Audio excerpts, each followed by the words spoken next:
I'm here today on the Las Vegas Strip. Terry and I ministered here in Las Vegas for 4 years, and we continue to visit our churches here whenever we can. One of the unique things about this city is the architecture. Architecturally, you can find just about any building: the Empire State Building, the Brooklyn Bridge, a Great Pyramid, Caesar's Palace, and of course, the Sphinx. Every time I visit this city, it seems that there is another new and interesting building to see. But all of this architecture, while beautiful, is merely a facade. Vegas workmen can make just about any building look like something else. A Brooklyn brownstone, a Mexican hacienda, a Northwoods River Rock Lodge, whatever you'd like, they can build it. But of course, the look is only on the surface.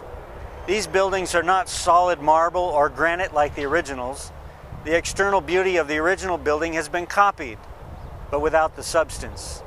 The marble, granite, and sandstone are mostly fake and never thick. This reminds me of the accusation that the prophet Ezekiel made about the false prophets of Israel. He said, "Her prophets plastered them with untempered mortar." Workmen can plaster the exterior of a shack and make it look beautiful, but the beauty is an illusion. I think I've lived in a few houses like that where the builder used paint and molding to cover up some serious flaws. Perhaps you have too. Of course, Ezekiel is not accusing Israel's carpenters and building codes. He's accusing prophets who failed in their responsibility to declare the word of God to their subjects. These ministers held back declaring the word because they wanted to please the people rather than please the master. It reminds me that ministry takes courage, and it reminds me that the Lord will judge how we build. Today, we are honoring our ministerial comrades who have gone to their reward. And as I look at their life and their ministry, I am confident that they were not the target of Israel's rebuke. I'm confident that they built with tempered mortar. But sometimes I wonder about myself. Sometimes I wonder, what about me? Now, these Vegas buildings are fun, but it's obvious that they are copies. They will never make it into the Architectural Hall of Fame. There is, however, one building in southern Nevada that will make the Hall of Fame, but it's not here on the Strip. Without question, the most impressive structure in Nevada is south of town in a deep, barren canyon. This is Hoover Dam. It's massive by any definition. It was the largest construction project in the world at that time. There is enough concrete in this dam to pave a 2-lane highway from San Francisco to New York. This project would have been huge in any situation, but here it is complicated by the remote location and the inhospitable climate and the rugged and dangerous canyon in which it sits. Construction began in the middle of the Great Depression, and thousands of workers applied for jobs. Every day, thousands of construction workers descended into this desolate and rocky canyon, and they faced the fierce heat. It was over 120 degrees in the canyon and 140 degrees inside the tunnels. The work was dangerous.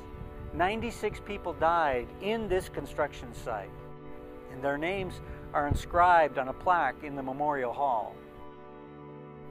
And that list doesn't account for dozens of others that died of heat stroke or heart failure, and at least 50 that died of carbon monoxide poisoning. That's the kind of work that is needed to build a structure like this. It's fairly easy to throw up a frail structure and put some plaster on it to cover its flaws. A good plaster man can even make a shoddy building look pretty. But that type of building doesn't have value, and it won't last. It takes time and hard work to build something substantial. And sometimes it takes courage, even sacrifice. The contrast between this structure and the ones you see on the Strip is a clear example of Ezekiel's accusation. Her prophets plastered with untempered mortar. The buildings on the Strip are superficial and temporary. this building is substantial and permanent. Omar was just a teenager when he ran away from home and he found a job here. He lied about his age to get on the crew. He told me once about a certain day when he was asked to operate a concrete vibrator. It's a piece of heavy equipment that vibrated the wet concrete in order to help it settle, to get the air out, to make it more dense. And they were pouring a particularly deep section, and Omar was down deep inside the form working the vibrator. There were several other workmen there with shovels spreading the concrete and pushing it into the corners, and the concrete became deeper and deeper, and it became difficult for Omar and the other workers to stay on top of the concrete as they sinked deep in. They stepped and they pulled, but it was impossible to keep from sinking down. And as it rose above their ankles, the foreman began to pull the men out. Finally, all the men had been pulled out except for my Uncle Omar. He looked up to the foreman and he called out for the rope, but the foreman told him to stay down, keep working the equipment. So he did. The concrete continued to rise, and Omar continued to sink, and it rose up over his ankles and over his boots. I wonder what that must have been like, this teenage boy. The splashing of concrete, the drone of the engine, the wet, dusty smell of the cement, the heat and the sweat, and of course his heart pounding, and his adrenaline causing his hands to shake, and of course the fear. Omar began to be afraid that he would sink too deep, and that they would not be able to pull him out, and that he might be buried in the lime. And so he called out for the rope again, but again the foreman told him to continue working. And so he kept his hand to the handle, and the concrete rose higher and higher, over his boots, over his calves, then up to his knees, and higher still. When finally it seemed that he would never be pulled out, a rope dropped to his shoulder, and he put his arms through it, and the crew pulled him to safety. And then the foreman slapped him on the back and said to him, "Good job. Take the rest of the day off." I'm proud of my uncle for that day. I'm sure that he was tired and afraid, but he didn't quit, and he finished the job. And he played an important part in building this magnificent dam, and I'm proud of him for it. Paul said, "I have fought the good fight. I have finished the race. I have kept the faith. And God has a crown for me." Paul received a crown because he finished well. He didn't quit. He didn't take shortcuts. And I suspect that his work will stand the test of the judgment.